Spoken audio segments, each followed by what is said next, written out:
കൃഷ്ണ ഹരേ ജയ കൃഷ്ണ ഹരേ ജയ കൃഷ്ണ ഹരേ ജയ കൃഷ്ണ ഹരേ.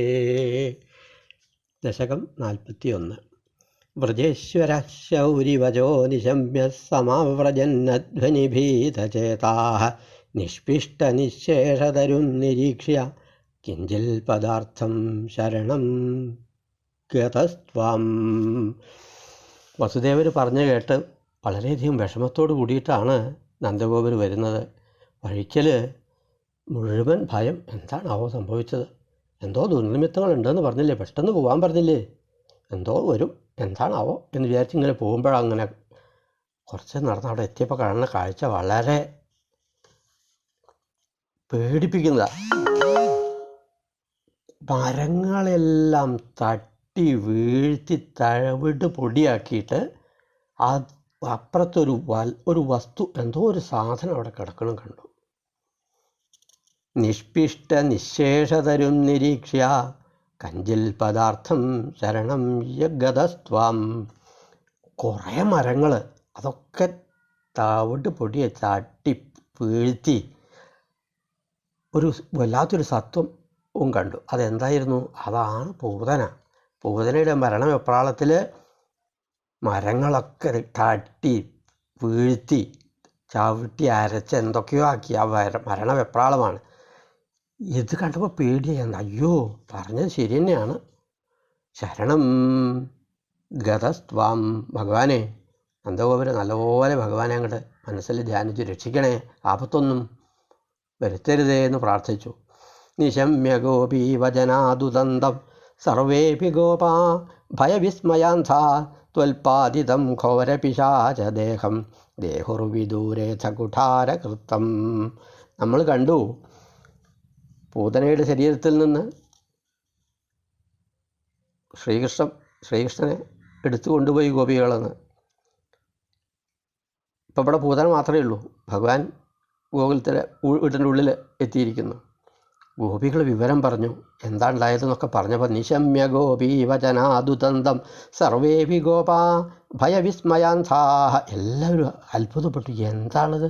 ഗോപികൾ പറഞ്ഞു, ഇങ്ങനൊരു സ്ത്രീ വരലും കൊല കൊടുക്കലും പിന്നെ അങ്ങോട്ട് അലറി വിളിക്കുന്നതും പിന്നെ രൂപം മാറി ഇതൊക്കെ അങ്ങോട്ട് പറഞ്ഞ ആ കഥ കേട്ടപ്പോൾ എല്ലാവരും ഗോപന്മാരൊക്കെ ഭയം കൊണ്ടും അത്ഭുതം കൊണ്ടും പരവശരായി. പിന്നെ അവരെന്താ ചെയ്തത്? പിന്നെ ത്വൽപാദിതം ഘോരപിശാചദേഹം ദേഹുർവിദൂരേഥ കുഠാരകൃത്തം. ആ പൂതനയുടെ ശരീരം മഴുകൊണ്ട് വെട്ടി മുറിച്ച് ദൂരത്ത് കൊണ്ടുപോയി മരങ്ങളും ഒക്കെ കൊണ്ട് കത്തിച്ചു എന്നാണ് പറഞ്ഞത്. അപ്പം നമ്മൾ ആനയൊക്കെ ചെരിഞ്ഞാൽ അതിനെ മുറിച്ച് കഷ്ണമാക്കി ദൂരത്ത് കൊണ്ടുപോയിട്ട് വനത്ത് പ്രദേശത്തൊക്കെ കൊണ്ടുപോയി കത്തിക്കുന്ന മാതിരി ഈ പൂതനയെയും വെട്ടിമുറിച്ച് കത്തിച്ചു എന്ന്. ആ കത്തിച്ച് കുറേ ദൂരെയാണ്, അടുത്തൊന്നും വയ്യ. അതിൻ്റെ ദുർഗന്ധം സാധാരണ ശരീരം കത്തുമ്പോഴുള്ളതൊരു വല്ലാത്തൊരു ഗന്ധമാണ്, ദുർഗന്ധം. ഇതങ്ങനെയല്ല എന്നാണ് പറഞ്ഞത്. ത്വൽപീതപൂതസ്തനതശരീരാൽ സമുച്ചലൻ ഉച്ചതരോഹി ധൂമ ശങ്കാമദാഗരവ കിമേഷ കിം ജാന്തനോ ഗൗൽഗുലബോധവേദി. ഈ പൂതനയുടെ ശരീരം കത്തുമ്പോൾ പുക ആദ്യം ഇങ്ങനെ പൊന്തുന്നിട്ട് ആ പുകയിൽ നിന്ന് പുറത്തേക്ക് വരുന്നത് എന്താ അറിയോ? വല്ലാത്ത സുഗന്ധം. ചന്ദനം അല്ലെങ്കിൽ അകില് മുതലായ സുഗന്ധ വമിപ്പിക്കുന്ന വസ്തുക്കൾ കത്തിക്കുമ്പോൾ എത്തരത്തിലുള്ള വാസനയാണ് ഉണ്ടാകുന്നത്? ആ രീതിയിലുള്ള വാസന. എന്താ അതിന് കാരണം? അതിൽ ശുദ്ധമായിട്ടുള്ള സംഗതി മാത്രമേ ഉള്ളൂ പൂതനയുടെ ശരീരം. മറ്റതൊക്കെ പോയി, ഭഗവാൻ അതെല്ലാം വലിച്ചെടുത്തു. ഇനി നല്ല സുഗന്ധം വഹിക്കുന്ന സത്വഗുണം മാത്രമുള്ള ആ ശരീരമാണത്. അപ്പോൾ അതൊരു ചന്ദനമുട്ടി പോലെ ആയിരുന്നു പറഞ്ഞത്. അങ്ങനെ നല്ല സുഗന്ധം പുറത്തേക്ക് പോന്നിപ്പിക്കുന്നു. പക്ഷേ ഒരുപാട് ഇതിനൊരു കാരണം പറയുകയാണ്. മദംഗസംഗസ്യ ഫലം ന ദൂരേ ക്ഷണേന താവൽ ഭവതാമപി സ്യാൽ ഇത്യുല്ലവൻ വല്ലവതല്ലജേഭ്യ ത്വം പൂതനാ മാതനുധാ സുഗന്ധിം. മദംഗസംഗസ്യ ഫലം ന ദൂരേ. എന്നോട് സംഗമമുണ്ടായാൽ, എന്നോട് ചേർച്ചയുണ്ടായാൽ അതിൻ്റെ ഫലം പെട്ടെന്നാണെന്നാ. പൂതന വന്നു, പെട്ടെന്ന് തന്നെ എല്ലാം കഴിഞ്ഞു.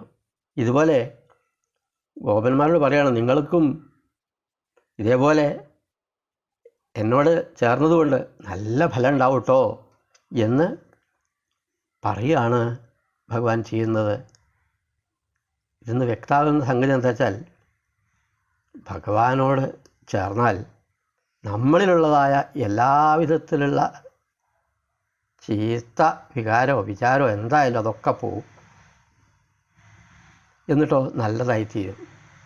പൂതനകളിൽ മുഴുവൻ ചീത്തയായിരുന്നു, പക്ഷേ ഭഗവാനോട് ചേർന്നപ്പോൾ എന്തായി? സുഗന്ധമായി തീർന്നു, നല്ലതായി തീർന്നു. ഗോപന്മാരോട് പറയാണ്, നിങ്ങളിപ്പോൾ എന്നോട് ചേർന്നില്ലേ, നിങ്ങളുടെ ഈ ഫലവും നിങ്ങൾക്കും അധികം താമസിക്കാതെ നിങ്ങൾക്കും നല്ല ഫലം തന്നെ സിദ്ധിക്കും എന്ന് വിളിച്ചു പറയാണ് എന്ന് തോന്നും. ഭഗവാൻ പറയാതെ പറഞ്ഞു എന്നാണ്.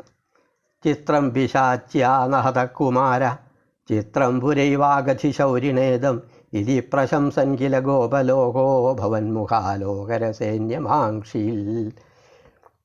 എല്ലാവരും അത്ഭുത സ്തബ്ധരായിട്ട് ഇങ്ങനെ നിൽക്കുക. ചിത്രം പിശാച്യാനഹത കുമാര. ഏതായാലും ഈ ദുഷ്ടയായ പൂതന ഭഗവാനെ കൊന്നില്ലല്ലോ. വസുദേവർ പറഞ്ഞത് വളരെ ശരിയാണ്. വസുദേവർ പറഞ്ഞിട്ടുണ്ടല്ലോ, ഈ ഘച സന്ധ്യ നിമിത്ത ശതാനിതേ, അനവധി ദുർനിമിത്തങ്ങൾ കാണുന്നുണ്ടെന്ന് പറഞ്ഞില്ലേ. ശരി തന്നെയാണ്, ഇതായിരിക്കും വസുദേവർ പറഞ്ഞത്. നന്ദഗോപുരം പറഞ്ഞു വിട്ടില്ലേ, പെട്ടെന്ന് ഇവിടെ അധികം നിൽക്കണ്ട, പെട്ടെന്ന് പോയിക്കോളൂ ഗോകുലത്തേക്ക്, ഇവിടെ അനിമിത്തം കാണാനുണ്ട്, അവിടെ ഉണ്ടെന്ന് പറഞ്ഞത് ശരി തന്നെയാട്ടോ.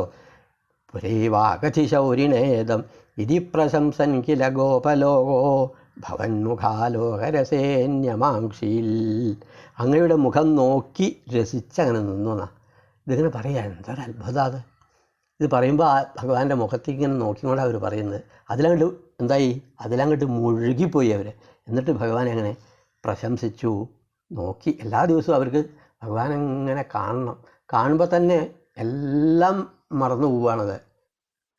എന്നിട്ട് അതിലങ്ങോട്ട് ലയിക്കുകയാണ്, എല്ലാം മറക്കുന്ന ഒരവസ്ഥ. ഇതാണ് ധ്യാനാവസ്ഥ. നമ്മളെല്ലാം മറന്ന് ഭഗവാൻ മാത്രം ധ്യാനിക്കാൻ വിചാരിച്ചാലൊന്നും സാധിക്കില്ല. അതിങ്ങനെ വഴുതി പോവും, വേറെ എന്തെങ്കിലുമൊക്കെ മനസ്സിലേക്ക് ഇങ്ങനെ വരും. മുനീശ്വരന്മാർ പോലും ഇരുന്ന് ചിന്തിച്ച് ധ്യാനിച്ചാലും വഴുതി പോകുന്നുണ്ടെന്നാണ്.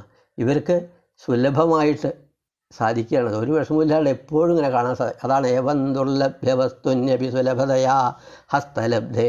അവർക്ക് സുലഭമായിട്ട് കിട്ടിയിരിക്കുന്നു ദുർലഭമായിട്ടുള്ള ഈ വസ്തുവിനെ. ദിനേ ദിനേഥ പ്രതിവൃദ്ധലക്ഷ്മീ അക്ഷീണമാംഗല്യഹതോ വ്രജോയം ഭവന്നിവാസാദൈവാസുദേവ പ്രമോദസാന്ദ്ര പരിതോ വിരേജേ. ഭഗവാൻ അവിടെ അങ്ങോട്ട് വന്നതോട് കൂട്ടിയിട്ട് അമ്പാടിയിൽ എല്ലായിടത്തും ആനന്ദം മാത്രം.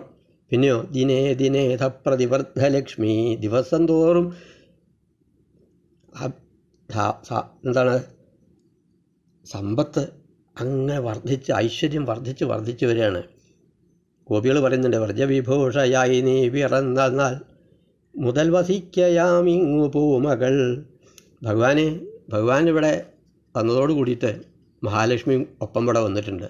അപ്പോൾ ഇവിടെ ഒന്നിനും ഒരു വിഷമമില്ല, ദാരിദ്ര്യമൊന്നുമില്ല. ഇവർ വളരെ ദരിദ്രരായിട്ടുള്ള ആൾക്കാരായിരുന്നു. പക്ഷേ ഭഗവാന്റെ നിവാസം കാരണം ഭഗവാൻ ഇവിടെ വന്ന് താമസിക്കാൻ തുടങ്ങിയതോടുകൂടി ഭഗവാൻ ഇവിടെയാണ്. അപ്പോൾ എന്താണ്, മഹാലക്ഷ്മി ഇവിടെയാണ്. അപ്പോൾ യാതൊരു വിധത്തിലുള്ള ബുദ്ധിമുട്ടുമില്ല, ദാരിദ്ര്യമില്ല, ഐശ്വര്യം മാത്രം.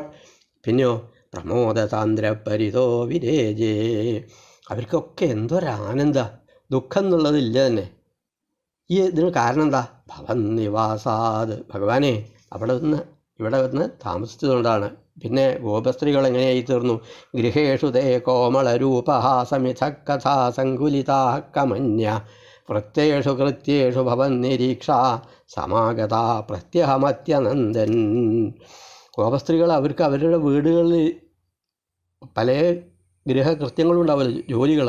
ആ ജോലികളൊക്കെ ചെയ്യുമ്പോഴും ഭഗവാന്റെ കോമളരൂപഹാസം, ഭഗവാന്റെ രൂപം, മനോഹരമായ രൂപം അങ്ങനെ ഓർക്കും. ഭഗവാന്റെ ചിരി, ഇതൊക്കെ അങ്ങനെ ഓർത്ത് അവരവരുടെ ജോലികൾ ചെയ്യുന്നു. പരസ്പരം ഇങ്ങനെ മിഥക്കഥാ സങ്കുലിതാ കമന്യ, പരസ്പരം അവർ ഇങ്ങനെ പറയും. ഭഗവാൻ എന്തൊരു ഭംഗിയാ കുട്ടിക്കല്ലേ, ഒന്ന് പോയി കാണണം, പണിയൊക്കെ ഒന്ന് ഒരുങ്ങട്ടെ എന്ന് എന്നിട്ട് വേണം പോകാൻ എന്ന് പറഞ്ഞ് അവർ പണിയെല്ലാം തീർത്ത് ഓടി അമ്പാടി യശോദയുടെ അടുത്തേക്ക് വന്നിട്ട് ഉണ്ണിയെ കാണുന്നു, അതിനെ കളിപ്പിക്കുന്നു.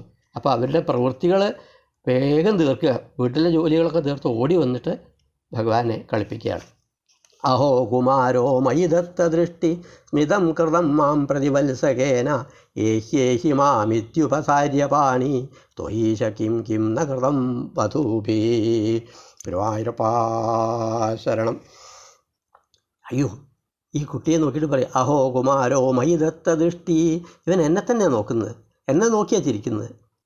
ഓരോരുത്തരും പറയും, എന്നെ നോക്കുന്നത്. ഏഹ്യേഹി മാമിത്യുപസാര്യപാണി ത്വയീശ കിം കിം ന കൃതം വധൂഭി.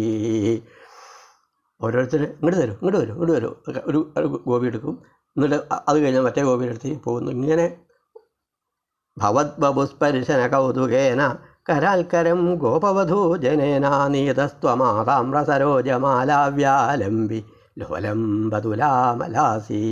മനോഹരമായൊരു ചിത്രമാണ്. ഇവർക്ക് ഭഗവാനെ അങ്ങോട്ട് ഒന്ന് സ്പർശിക്കുമ്പോണ്ടാവുന്നൊരു സന്തോഷം. അപ്പോൾ അതിൽ വല്ലാത്തൊരു കൗതുകം തോന്നുക, ആ കുട്ടിയൊന്ന് എടുക്കണമെന്ന്. ആ കുട്ടിയൊന്ന് എടുക്കും. അപ്പം മറ്റേ അടുത്ത് വേറൊരു ഗോപസ്ത്രീ അയ്യോ എനിക്ക് തരുമെന്ന്. അപ്പോൾ എന്തായി, ഈ ഗോപസ്ത്രീയുടെ കയ്യിൽ നിന്ന് മറ്റേ ഗോപസ്ത്രീയുടെ കയ്യിലേക്ക് പോകുന്നു. കരാൽക്കരം ഗോപവധൂജനേന. അപ്പം നീതസ്ത്വമാതാമ്രസരോജമാലാവ്യാലംബിലോലം ബതുലാമലാസി. ഒരു താമരപ്പൂവിൽ നിന്ന് മറ്റൊരു താമരപ്പൂവിലേക്ക് പോകുന്ന വണ്ട് പോലെയെന്നാ. അപ്പോൾ ഈ ഗോപസ്ത്രീകളുടെ കയ്യ് മനോഹരമായ താമരപ്പൂ പോലെ, ഭഗവാൻ ഒരു വണ്ടിനെ പോലെ, നീലമേഘ ശ്യാമള കോമള എന്നാണല്ലോ. അപ്പോൾ ഒരു വണ്ടിനെ പോലെ ഒരു പൂവിൽ നിന്ന് മറ്റേ പൂവിലേക്ക് പോവുക. ഇങ്ങനെ മാറി മാറി അനവധി ഗോപസ്ത്രീകളുണ്ട്. ആ ഗോപസ്ത്രീകളുടെ കയ്യിലേക്ക് മാറി മാറിപ്പോൾ കുറച്ച് നേരം പിടിക്കും. അതുപോലെ എങ്ങനെയാണ് വണ്ട് ആ പൂവിൽ ഒന്നിരുന്ന് കുറച്ച് തേൻ കുടിച്ചു കഴിഞ്ഞാൽ പിന്നെ അടുത്ത പൂവിലേക്ക് പോകുന്ന മാതിരി അവിടെ അധികം അയ്യോ എനിക്ക് തരുമെന്ന് പറയും, തട്ടി പറിച്ച് കൊണ്ടുപോകുക. അപ്പം എന്നാൽ ഭഗവാൻ അങ്ങോട്ട് പോകുന്നു. അപ്പോൾ എന്തായി, ഒരു കയ്യിൽ നിന്ന് മറ്റേ കയ്യിലേക്ക് അങ്ങനെ അവരെങ്ങനെ സന്തോഷമായിട്ട് ദിവസങ്ങൾ കഴിച്ചു എന്നാണ്. നിപായയന്തി സ്തനമംഗം ത്വാം വിലോകയന്തി വദനം ഹസന്തി ദശാം യശോദാ കഥമാം നഭേജേ സദാദൃശ പാഹി ഹരേ ഗതാന്മാം. ഇവർക്കൊക്കെ കുറച്ച് നേരെ സാധിക്കുന്നുള്ളൂ എന്നാ ഗോപസ്ത്രീകൾക്ക്. അവർക്ക് അവരുടെ വീട്ടിൽ പോയി പല പണിയും ചെയ്യാനുണ്ട്. യശോദയുടെ സ്ഥിതി അതല്ല, ഇത് മാത്രം. നിപായയന്തി സ്തനമംഗം ത്വാം. ഈ കുട്ടിയെ എന്താണ്, ശ്രീകൃഷ്ണ ഭഗവാനെ ഉണ്ണിക്കണ്ണനെ ലാളിക്കുക മാത്രമാണ് യശോദയുടെ പണി.